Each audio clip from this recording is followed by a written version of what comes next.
நிம்மதியாக இருங்கள். எதுவும் உங்கள் கையில் இல்லை. உலகிலுள்ள அனைவருக்கும் ஏதோ ஒரு கடமை இருக்கும். ஏதோ ஒரு பொறுப்பும் இருக்கும். அது அவர்களின் அறியாமையைத் தவிர வேறில்லை. எது உங்கள் கட்டுப்பாட்டில் உள்ளது என்று சற்றே சிந்தியுங்கள். உங்கள் உடலே உங்களின் கட்டுப்பாட்டில் இல்லையே.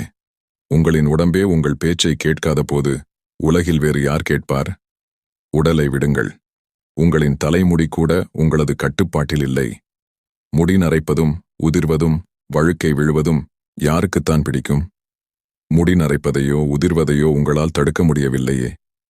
உங்கள் உடலுக்குள் என்ன நடக்கிறது என்று தெரியுமா உங்களுக்கு? தெரியாது. உண்ட உணவை நீங்களா ஜீரணம் செய்கிறீர்கள்? அதுவாகவே ஜீரணமாகிறது.